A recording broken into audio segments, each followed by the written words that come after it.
Hello and welcome to Chai 32, a channel where we discuss about the long lost stories of football, stories which teaches us, thrills us, scares us and most importantly, tells us a different side of the beautiful game. This is the story of Ruben De La Red, a star that shone too bright, now fades in silence. Once upon a time, there was a young footballer named Ruben De La Red, born and raised in Madrid, Spain.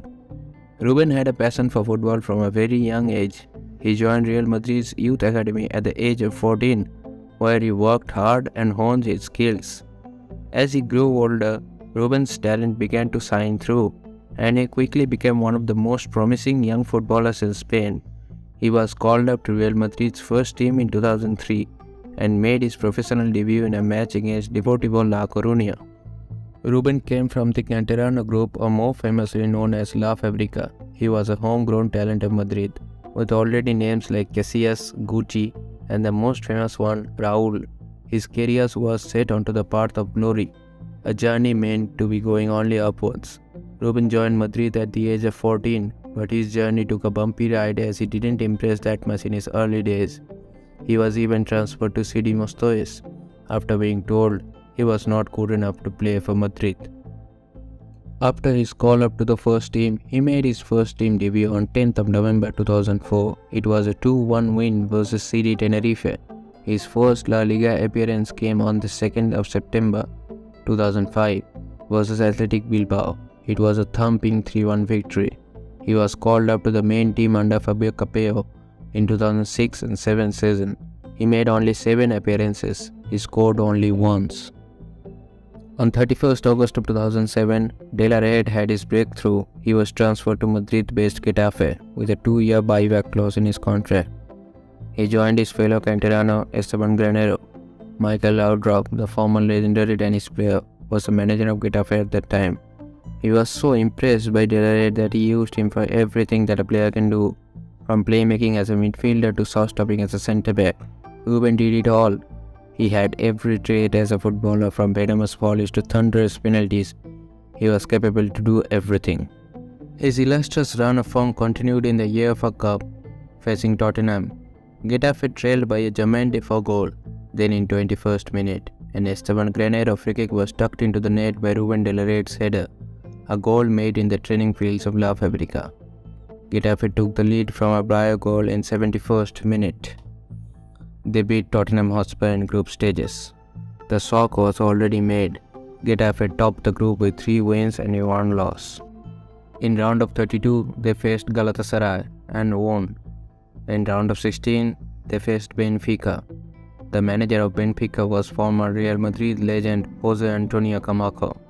Remember that Benfica had stars like Angel Di Maria and Rui Costa. Although Ruben De La Red stole all the limelight as he scored 1 goal and 1 assist over 2 games. Getafe won both legs and qualified to the next round.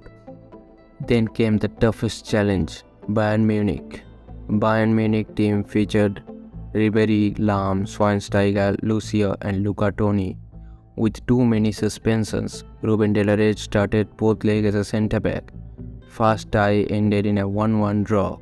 In the second tie, Ruben was handed a straight red card just 6 minutes prior to kick-off.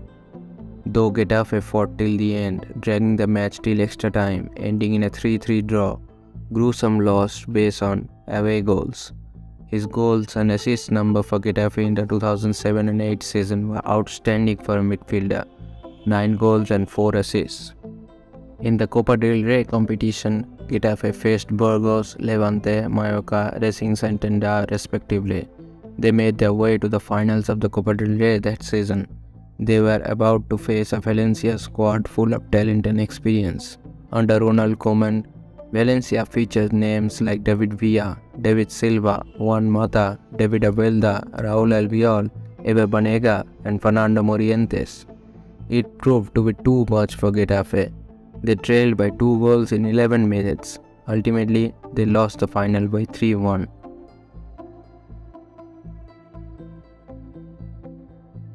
Madrid manager Schuster kept his eye on Ruben's growth, and he brought Ruben back to his dream club. Ruben didn't disappoint. He scored a 35-yard screamer to announce his return versus Valencia. When regular starters like Guti and Snyder were frequently getting injured, Ruben found a way through to the first team. He used to play like a typical number 8, often combined with his box-to-box space recovery ability. Arsene Wenger wanted Ruben in his squad, though Ruben made it clear his first and only priority is Real Madrid.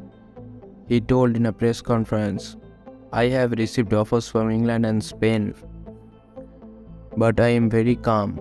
Today, I discussed the option of leaving Real Madrid."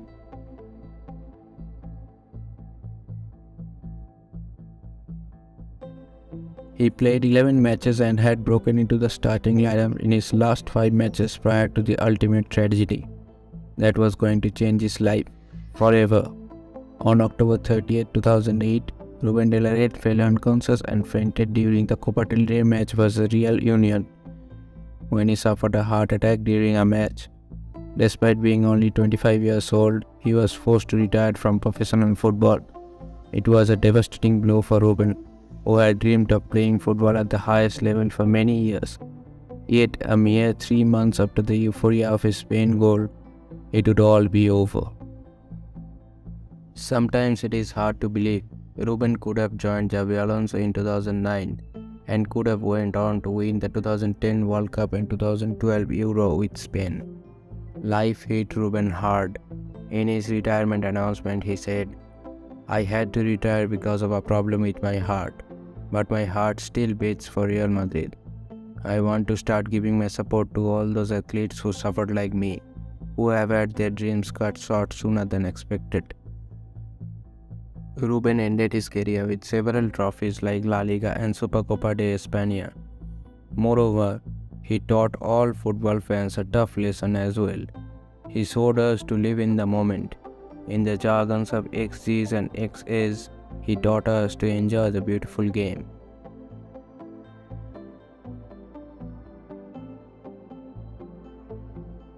Ruben later joined Madrid, but he was fired in June 2015 for forging documents and making false representations on behalf of Real Madrid in Oman and Tanzania.